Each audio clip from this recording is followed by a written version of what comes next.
You ever get that quiet feeling where you just want to go back and play something familiar? Not because it's new or trending, but because it meant something once and maybe still does. I've been thinking about that a lot lately. So today, I thought I'd share something a little personal, just a soft look at 15 legendary video games you might want to replay in 2025. Not a big list full of loud opinions or anything like that, just some games that still hold up in their own way.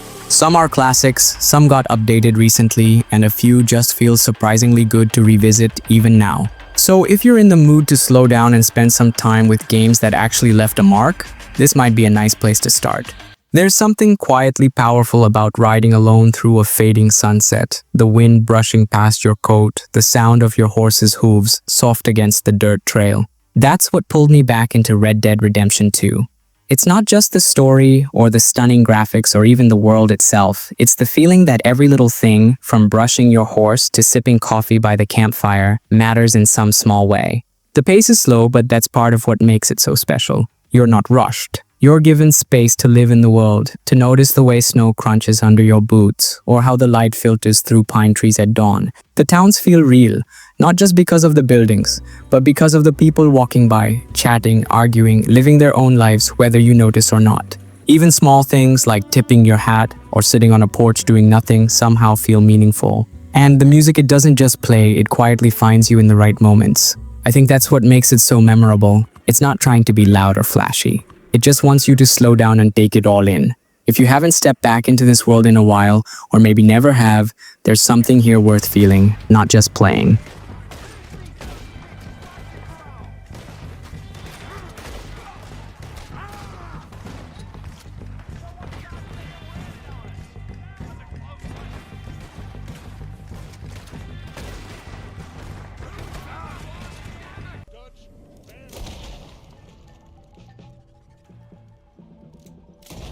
There's this other world I keep finding myself drawn back to, no matter how many years go by.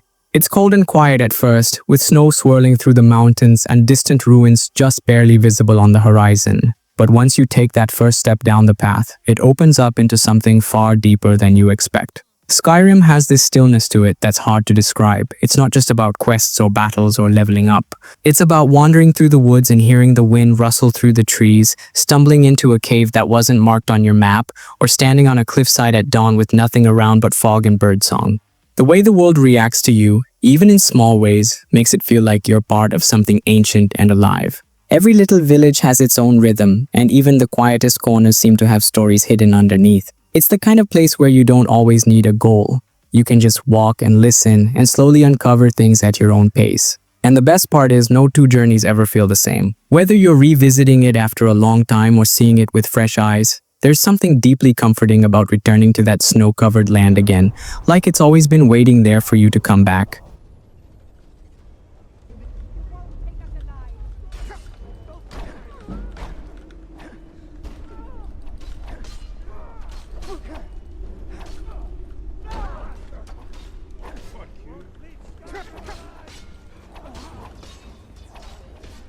Here's something different, an older game I went back to recently, and it honestly caught me off guard with how strange and beautiful it still feels.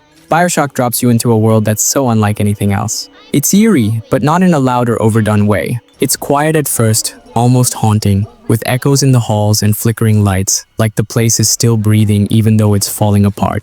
You're deep underwater the whole time in this city built on big ideas and broken dreams, and there's this constant feeling that you're not just exploring a place, you're unraveling something that used to matter to people. The details are what pull you in. Old posters peeling off the walls, audio recordings left behind like tiny windows into the past, the soft hum of machines that still haven't shut down. The way everything's laid out makes you feel like you're piecing together a story without anyone telling it to you directly, and that's what makes it stick. It's not just a shooter or a mystery, it's this quiet, crumbling world where every hallway and every shadow feels like it has a memory attached. If you've never tried it before, or it's just been a long time, I think there's something really special about spending a few quiet hours in this place. Just listening, looking, and letting the atmosphere take its time with you. I really want to show you this next one because it's one of those games that somehow feels even more meaningful the slower you go. The Witcher 3 Wild Hunt isn't just about quests or monsters or leveling up, though all of that's there. It's more about wandering through a world that feels like it remembers everything you do. You can ride through the countryside at dawn and see the fog hanging low over the fields, or stop by a quiet village where the people actually seem to have lives of their own. The conversations feel lived in, like they were written with care, and the choices you make never feel simple. They stick with you quietly, even after you've moved on. What I love most are the little in-between moments. Sitting by a fire while the rain rolls in, picking herbs just because the sound of the wind is nice, helping someone not because the reward matters, but because it felt right in that moment. The world here is layered and strange and sometimes sad, but it's also full of warmth in unexpected places. It doesn't rush you. It lets you take your time and just exist inside it. And after a while, it starts to feel less like you're playing a character and more like you've quietly stepped into someone else's life. And it's kind of hard to leave. To dispose of dead bodies, they usually dump them in the swamp.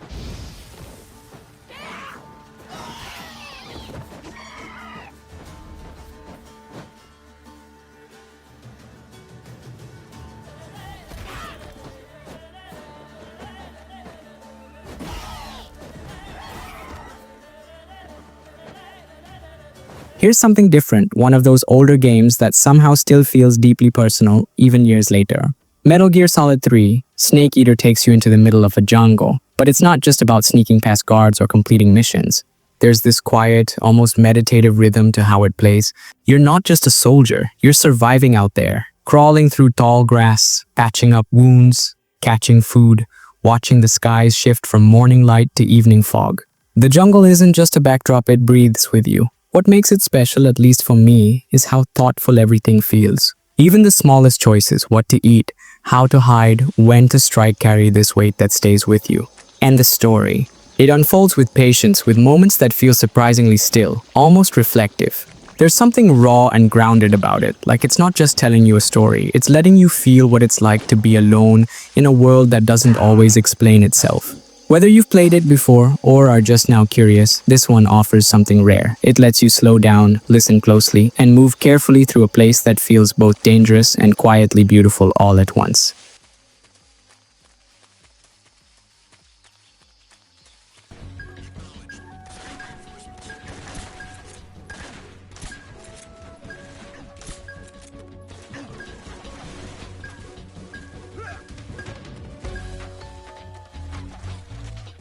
You might not have heard about this one in a while, but it's stayed with me more than I expected.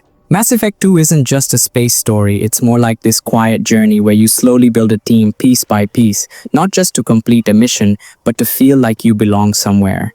The ship you travel in starts to feel like home, not because it's flashy or grand, but because of the people inside it, each with their own lives, their own moods, and little moments you get to share. Sometimes you're deep in conversation with someone who's been holding something in for a long time. Other times, you're just wandering the galaxy, scanning planets while soft music plays in the background. The combat's there, sure, and the choices you make really do matter, but it's the small, in-between moments that made me pause the most. Sitting quietly with a crewmate, watching stars through a window, or picking a line of dialogue that just felt right. There's something really human about it all. Not rushed, not loud, just a steady rhythm that lets you feel connected to the world and the people in it. If you've ever wanted a story that feels both huge and personal at the same time, this is one worth slowing down for.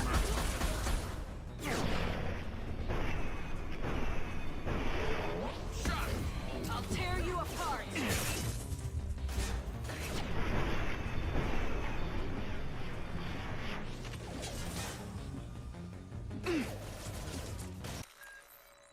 There's this other gem I've been playing again lately, and it reminded me how quiet a game can feel, even when everything's trying to kill you. Dark Souls has this strange, almost meditative pace to it, like the world's already ended and you're just walking through what's left behind.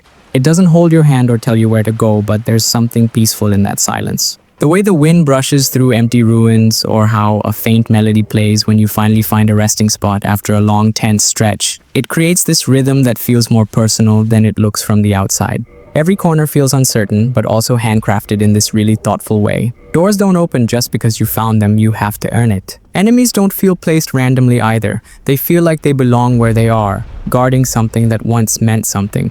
And when you finally loop back to a familiar bonfire from a completely new path, There's this quiet, satisfying sense of connection, like the world just folded in on itself. It's hard, yeah, but it's not about rushing through or proving anything.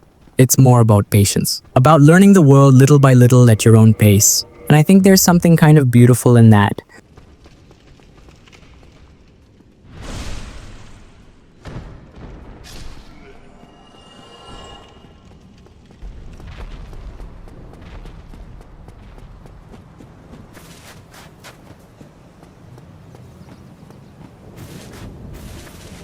You might not have gone back to this one in a while, but there's something quietly striking about how it still holds up, even after all these years. Half-Life 2 doesn't start with a big explosion or a dramatic cutscene, it just sort of begins. A train ride, a quiet city, people looking at you like they know something you don't, and that's what makes it feel so grounded. The way the world opens up is slow and deliberate, letting you soak in every little detail, from the way doors creak open to how the air feels heavy in those first quiet alleys. The pacing is thoughtful, almost patient, and somehow that makes every step more meaningful. The gravity gun still feels surprisingly fresh, not because it's flashy, but because of how naturally it fits into the world around you, like it was built with a purpose, not just to show off. And the characters, even when they don't say much, they stay with you. Their expressions, their movements, the way they glance your way when things get tense, it all feels strangely real. What I love most is how it never tries too hard. It trusts you to figure things out, to explore, to just be present, and that quiet confidence. It kind of makes you want to stay in its world a little longer.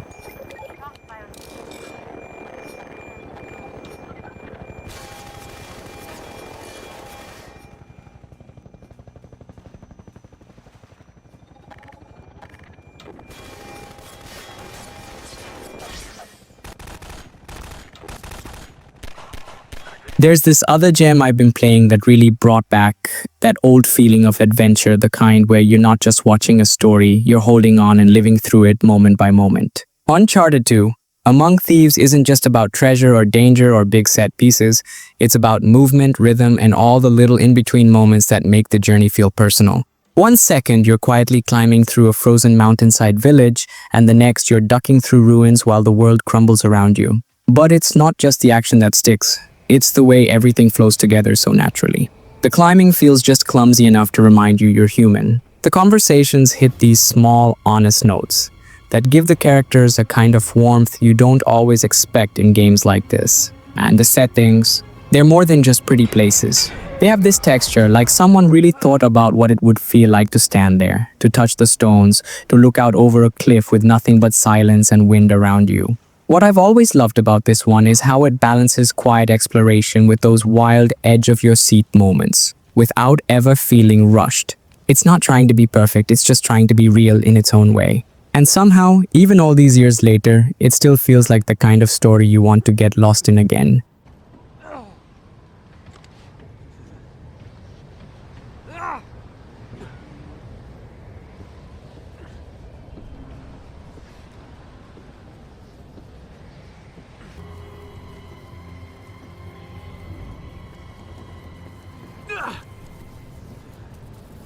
Here's something different. Grand Theft Auto V is one of those games that feels less like something you play and more like a place you remember being. Like a weird, sprawling dream where every street corner has a memory, every sunset drive hits a little deeper than it should. I still catch myself just cruising down the highway in the evening light, not chasing a mission or looking for chaos, but just existing in it. The world feels strangely alive, not because of how big it is, but because of all the tiny things tucked away in the edges. A stranger yelling from a sidewalk, a dog barking from behind a fence, an airplane cutting across the sky as you watch from a rooftop. And even though it's packed with over-the-top moments and wild missions, what always stood out to me were the quieter beats, those pockets of stillness where the city breathes around you and the game just lets you be. The way it shifts between characters so smoothly also gives it this layered feel, like you're living multiple lives all tangled together in the same strange story. It's gritty and silly and oddly beautiful in places, and somehow, even after all these years, there's still something magnetic about stepping back into that world, just to see what kind of story it wants to tell you next.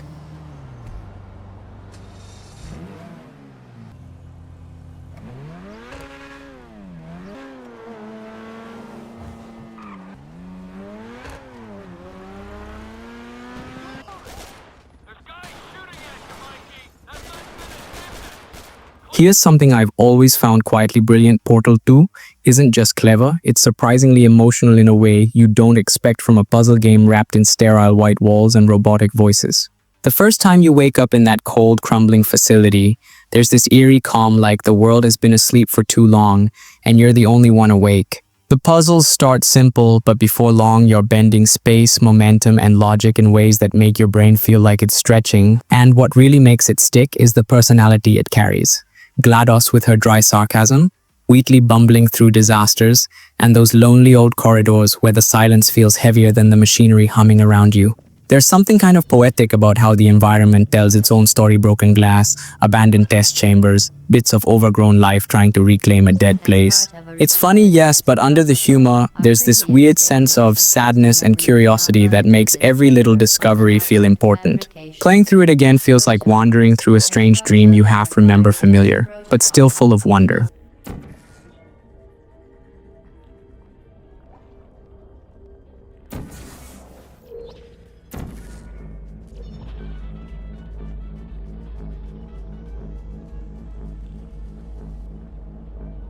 There's something hauntingly beautiful about wandering through a world that feels completely empty, yet somehow full of meaning, and Shadow of the Colossus captures that feeling better than anything else I've played. You start in silence, riding across vast open landscapes where the wind whispers through ruins, and the only sound is your horse's slow footsteps across forgotten stone. There are no enemies scattered around, no side quests to distract you, just a quiet, powerful journey where each moment feels like it's holding its breath. The Colossi themselves aren't just boss fights, they're ancient, towering beings that feel more like part of the world than enemies you're meant to destroy. Climbing them is this tense, emotional dance between awe and struggle, and even after you win, it rarely feels like a victory. Every corner of the world feels crafted with intention: sunlight spilling through mountain gaps, ancient bridges stretching across misty valleys, and that gentle hum of something bigger than you watching in the background.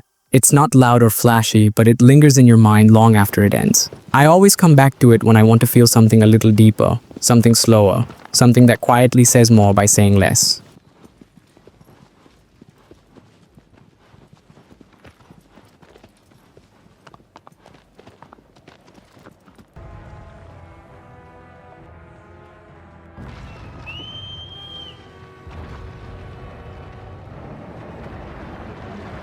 There's this other gem I've been playing that somehow makes a barren wasteland feel more alive than most modern cities: Fallout, New Vegas. What always pulls me in isn't just the post-apocalyptic setting or the factions fighting for control, but how deeply personal everything feels.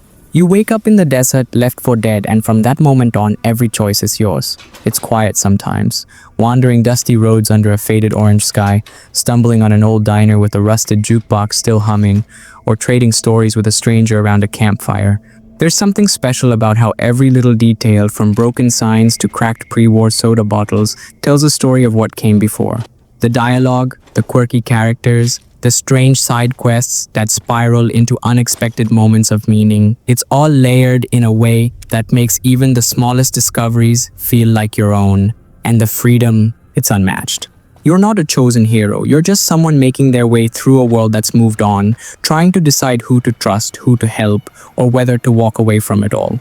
It's rough around the edges in places, sure, but that roughness somehow fits the world perfectly. Every time I revisit it, I find something I missed, and I remember why it's still one of the most unforgettable journeys I've had in gaming.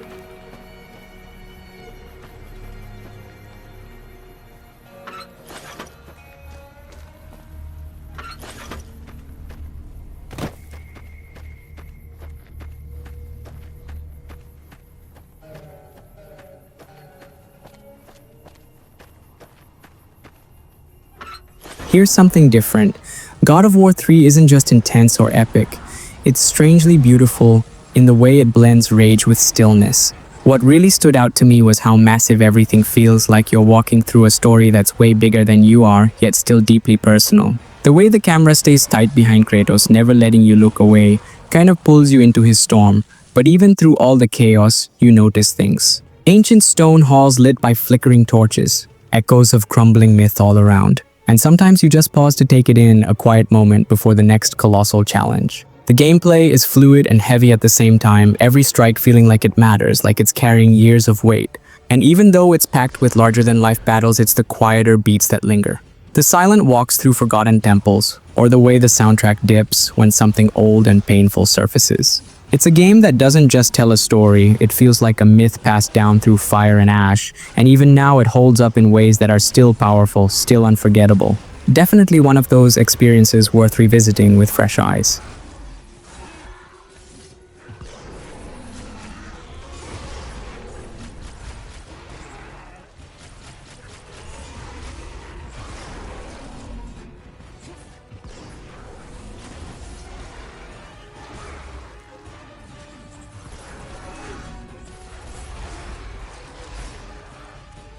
Here's something I keep coming back to: Batman. Arkham City somehow captures the feeling of actually being Batman in a way that still feels unmatched, even years later. There's this quiet rush when you're perched high above the city, cape fluttering in the wind, looking down on rain-slicked rooftops and flickering neon. It's not just about punching bad guys, though. Let's be honest, the combat feels insanely smooth and satisfying, but more about that rhythm of gliding, grappling, sneaking through shadows, and solving puzzles in a world that feels alive, grimy, and just a little bit broken. The atmosphere wraps around you, thick with tension, but also with mystery. Like every alley has a secret, and every rooftop holds a story. You get this mix of freedom and weight, the freedom to explore, but the weight of being the only one who can bring order to this chaos. It's dark, but not just visually. There's emotion running under the surface, a quiet sadness in the way Gotham is always on the edge. And even though it's an action game, it's the slow walks through empty streets, the moments of stillness between encounters that give it depth. If you haven't swung back into Arkham City in a while, it's honestly worth revisiting just to feel that atmosphere again. It's the kind of world that pulls you in and keeps you there long after the mission's done.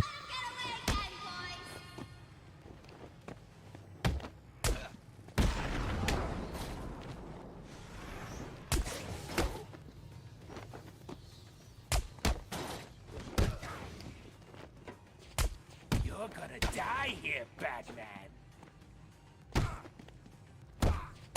Alright, that's pretty much everything I wanted to share for now. Just a quiet little dive into some favorites, some games that still sit with you long after the credits roll. If you enjoyed hanging out like this, there's a video called 15 Legendary Video Games You Should Replay in 2025. Might be something you'd like to check out next, especially if you're in the mood for more relaxed game talk. And hey, if anything stood out to you, or if there's a game you always find yourself going back to, feel free to leave a comment only if you feel like it, of course. No pressure at all. Same with liking or subscribing. It's just nice knowing someone's out there listening. Anyway, thanks for spending a little time here. I really appreciate it. Take care out there, and I'll see you when I see you.